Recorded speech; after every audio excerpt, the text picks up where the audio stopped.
Hello, aloha, my friends. Schmickles and I made it to Maui, and it was one hell of a challenge. Oh boy, I'll tell you the story. Um, I had to come back here because I was told things were kind of falling apart, and I need to be home too because there are things going on with a lot of responsibilities there. But I had to come back because you cannot leave these little cottages that, Richard and I put together many years ago. You can't leave them for too long because, we're kind of halfway in the jungle here on the east side of the island, and the weather can rot things and things just tend to fall apart. And if you don't get back in time to catch it before it really gets too much, um, I would say that the most you can leave it is 4 months. And I left it for 7 months. And this was kind of a hard um, thing in a way to be here because I had to get back because I knew I had to clean up the cottages and make sure that they were maintained. I'm not going to be here for very long, 1 month, and I got to get back home. Little Schmickles. But take a look at the ocean scene if you can see it. It's a little bit cloudy out there, a little bit sunshine, a little bit. It's been raining on and off. I just got here a couple of days ago. But when I got to the airport, I didn't expect any delays. There was no advanced notification from United. They did not send an advance notification like an hour or an hour or two. If they had, I would have changed my reservation and I would have tried to, see if I could change it at a day where maybe this wouldn't happen. But it happens so frequently that you just have to expect a delay when you fly. You just have to expect it. That's the way it is now. So I got to the San Luis airport, ready to go. We had a 2 o'clock flight, and we were to get in at 7. I don't like that. I usually like to leave very early so I can get in the early afternoon here in Maui by 11 or 12, so I can get up to the cottages, clean up what I have to clean, get, whatever groceries I need. And if I get in like 11 o'clock here at Maui, I can do all of that. But they don't give you many choices now. The flights are very limited in terms of time flights. So there was like a 6 a.m. one, or a 2 o'clock one. And I chose the 2 o'clock one because I wanted to make sure that Schmickles could go out and have enough time to do his poo-poos and pee-pees and all of that. I get the direct release, the direct release permit for him. I've done this now 5 times, so I've got that down. I've got that down, as Richard would say, to a gnat's ass. And I know how to work that system. Schmickles is in their computer system because we have done this, 4 or 5 times. So it's a pretty, once you get past the first one, it's pretty easy. There's certain things that you have to do because the requirements at Hawaii are very strict. So I got all that set up. I made the reservation a few months ago. I wasn't sure if I really was going to go or not. but I was feeling so sad and depressed, missing Richard, uh, and being in the house without him. It's been very, very hard. And it's just been a very sad part of my life of grieving.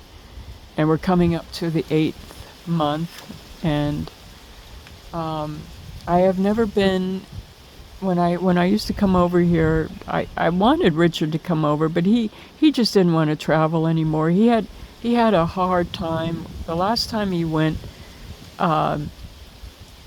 he went to Kauai in May 2011, and that's exactly when the Fukushima explosions happened at the nuclear plants. And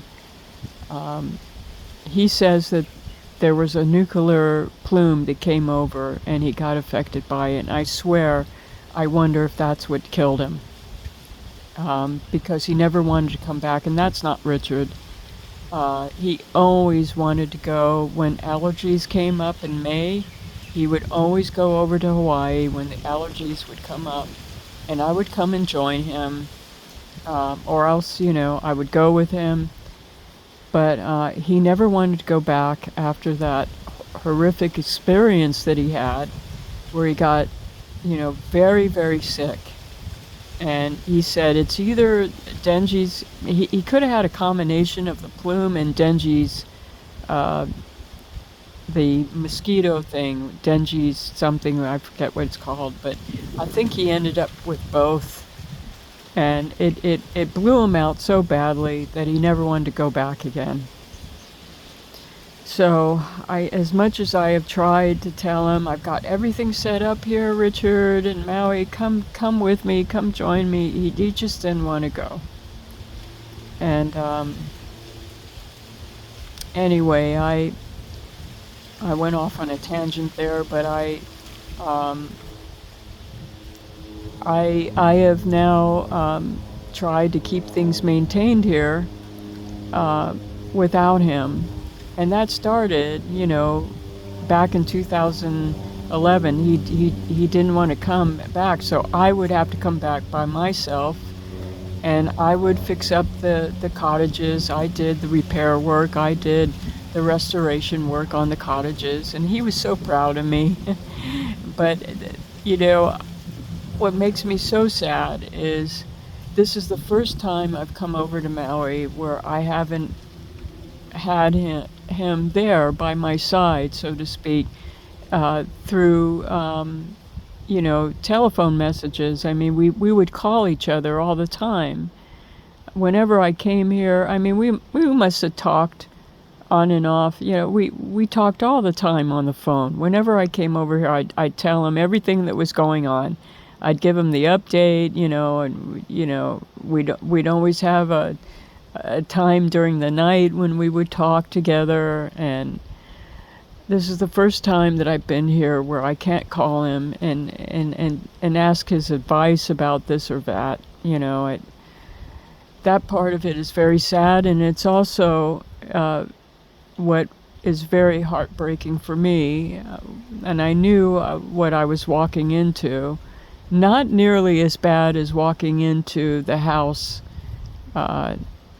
after Richard died in our home. That was really devastating. But when I was here in Maui when Richard passed, and so all of that whole, just flashbacks of that whole heartbreaking, inexplicable, there's no way of even describing the pain. When his son told me over the phone that he had died, and I was here when that happened, and I feel that sadness in me of being here, that this is where I was when he died, and that part of it is hard on me. Um, I never go through a day that I don't think of Richard all the time. I am always thinking of him. There are periods when I break down and cry, but if I'm not crying, I'm always thinking about him. I'm always thinking about what would. I'm kind of always talking to him as though he were still with me, and I do believe he is with me. But anyway, I came back here, and the flight was just what I went through. I don't know how I did it, and it's one of those things where I think my guardian angels were helping me. But I had to go through a very difficult challenge. But I think Richard and my guardians were helping me through it, because when I showed up at the airport, they told me it was going to be an hour delay, and I thought, well, I could still make it. The plane leaves, it departs at 4:40, but if I didn't get in there by 4 o'clock, I was in trouble. And I took my chances, and I thought maybe I can go ahead and make it if we actually leave at 3 o'clock. Well, they didn't board people until like 2:45, and it turns out that there were a lot of people on that flight going to San Francisco. So that ended up taking a lot of time, and then we got delayed there at San Luis, so we didn't leave at 3. We actually ended up leaving at around 3:30, and I thought, oh my God, and I can't get off the plane now. I'm going to be stuck in San Francisco. And so we get there at San Francisco, and I immediately ask one of the United agents, please, can they please hold up the plane? I'm here, I just need to. And I thought, like every time that you fly out of San Francisco, when you land from San Luis, the gate is almost right there. You get off, and then you walk over to one of the gates that are very close by, and you don't have to walk too far. It's just like, right there almost. All of a sudden I realize, oh my God, they have the plane taking off in the international section. So here I am already late. It's already like 4 o'clock.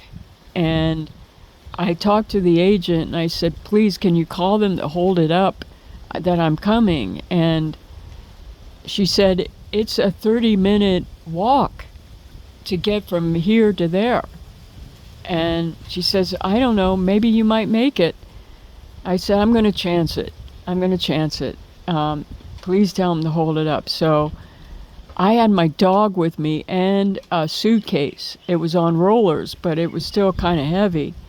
So I end up running as fast as I can across the entire airport to a whole different terminal over to the international section.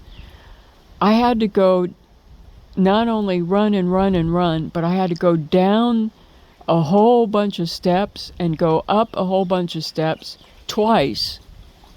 I thought, I'm never going to make it. And I was so tired, and poor Schmickles, he was panting, and I was sweating, and each time I thought, am I getting closer? No, it just kept going on and on.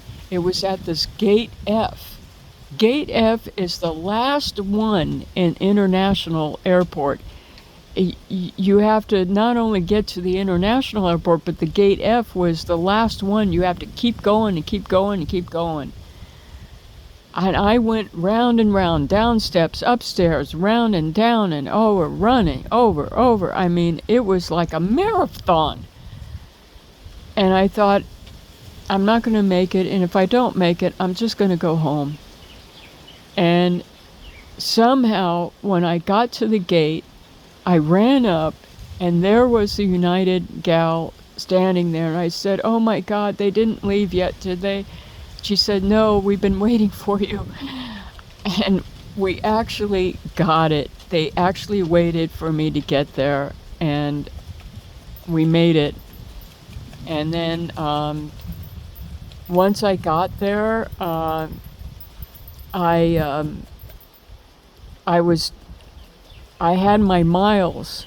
I had a whole bunch of miles that I accumulated, United miles, and I used them to stay at the Marriott there at the airport because I knew it was going to be dark.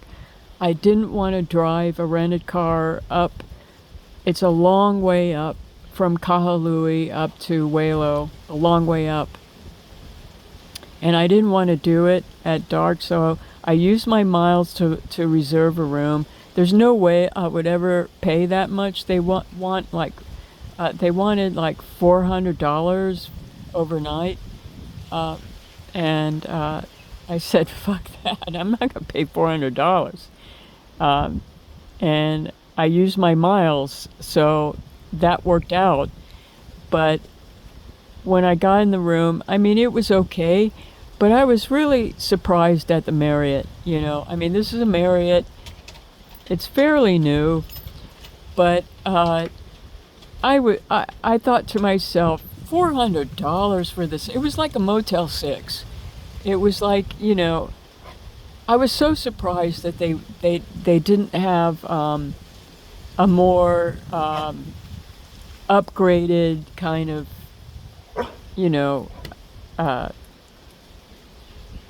I don't know how to explain it, conditions or whatever. I mean, even the toilet paper, they used one ply. I mean, come on. If people pay $400 a night and they use one ply toilet paper, give me a fucking break. And and usually, like, if you're paying that much money, they fill up the refrigerator usually because I really needed like something to calm my nerves. So I thought, oh, the refrigerator, they'll have like those little bottles of vodka or whatever and some beer or something. No, I opened up the refrigerator, it was empty. And then, they had a thing like, please hang up your towel to reuse. I thought, what is this, Motel 6? Marriott charging $400 and some, either it was $400 or $500 a night. It was like, just outrageous. And I'm so glad I used my miles because if I had paid for that, I would have been really pissed off. But at least Schmickles and I were able to take a shower, and I got him washed off, and there were two queen size beds, and so he ended up jumping on my bed because he's used to sleeping on my bed. But then I had rented a car from Avis, and they said, oh, it's a mystery car. You have a choice between an electric and a Mustang. And I said, I don't know how to do the electric. I guess I'll take the Mustang. And I thought, oh, Mustang, that's kind of cool. And it was on a special rate. That's why it was called a mystery. You get more of a discount if you go with the mystery. Let me give you some advice, everybody that's listening. Don't ever rent a car with the mystery one because they'll give you a crappy car. So I go down and I get this Mustang, and it's filthy dirty. They didn't even clean it. I thought, and the window was down. I thought, why are they giving me this car? I mean, is this how they're running their companies now, where they don't even clean the cars or anything? And I get into the Mustang, and I thought, oh, this is such a... I couldn't see out the, the outside mirror where you can see cars from behind you. I couldn't see anything. It was just such a horrible car to drive. I don't know. I mean, people that like that car, uh, it's not a comfortable car. It's just supposed to be sporty. Um, One of my first cars was a Mustang, and but it wasn't like that. It was a cute. I'm not going to go into that, but uh, all I can tell you is I was scared to death to drive this car, scared to death, and I had to drive out of the airport and go to the Marriott with it, and I couldn't see through the mirror. I couldn't even see through the rear view mirror in the car. It was it was the worst car that I've ever driven in my life. Uh, so unsafe. It was lucky I got to the Marriott and that it was close by to the airport, because that car, I couldn't see through any of the mirrors. It was just a horrible car. So I get there to the Marriott, we check in, because I had the reservation, and then he says, "Well, we're charging you $15. Do you have a car?" And I said, "Yeah." And he says, "Okay, that's $15 for an overnight." They charge $15 if you have a car to park there. Oh my God. I mean, what has happened to the world? I have not stayed at any resorts or motels, and the longest time since I've been with Richard, we stayed at the last time I remember, it was 1984, and we stayed in the Princeville Resort, and it was beautiful. It was just brand new, and believe it or not, it was only $80 a night. That was back in 1980, 85 or 86. I can't remember. It was, early 1980s. And now I they want $500 a night. That's not enough for them. They got to charge $15 just because you have a car that you're parking in their fucking parking lot. And I said to him, "What the hell? Come on." I said, "Is this really going on? When did this start?" He said, "It's always happened from the time they opened up." I said, "I guess I'm out of the loop on what's gone on, Anyway, then they have two water bottles sitting on the little bedtime counter there. $6 each they charge you. $6 each for a little water bottle. I I mean, oh my gosh. What is going on with these corporations? Why are they doing this? And they're doing it to the middle class people. They're not doing it to the people that are rich don't give a damn. If they're multimillionaires or multi-billionaires now it's not. You're not even if you're a multi-millionaire, that doesn't even count now. You got to be a multi-billionaire for it. Then you're really rich. Then you're rich. You're not rich if you're a multi-millionaire. You're only rich if you're a multi-billionaire. That's how much the world has changed. So, but if you're, very, very wealthy, you don't give a damn. $6 is, pennies, loose change. But, for families that, save up and, want to have a Maui vacation, look what they're doing to these people. It's cruel. It's cruel. No wonder the Democrats want socialism. I think that is the worst thing that could ever happen to our country. But, when you see what these corporations do to regular middle class people and pick their pockets for everything that they've got, it's just so wrong. But, so anyway, we made it up here. Finally got up. I said, I took the Mustang back to Avis the very next morning. I said, I can't do this. This car is dangerous. I'm going to end up getting in an accident. And I said, just take it. And I have a connection with He's more of a local rental car business here in Maui, not a big corporation. He just runs his own little local business. And I ended up getting a Prius. Uh, and I drive a Prius. I'm familiar with Prius. Schmickles loves my Prius. And I took back the Mustang and I got the Prius. And he charges far less than the corporations. So I got this 2017 Prius. I like the ones that are older, to tell you the truth. I like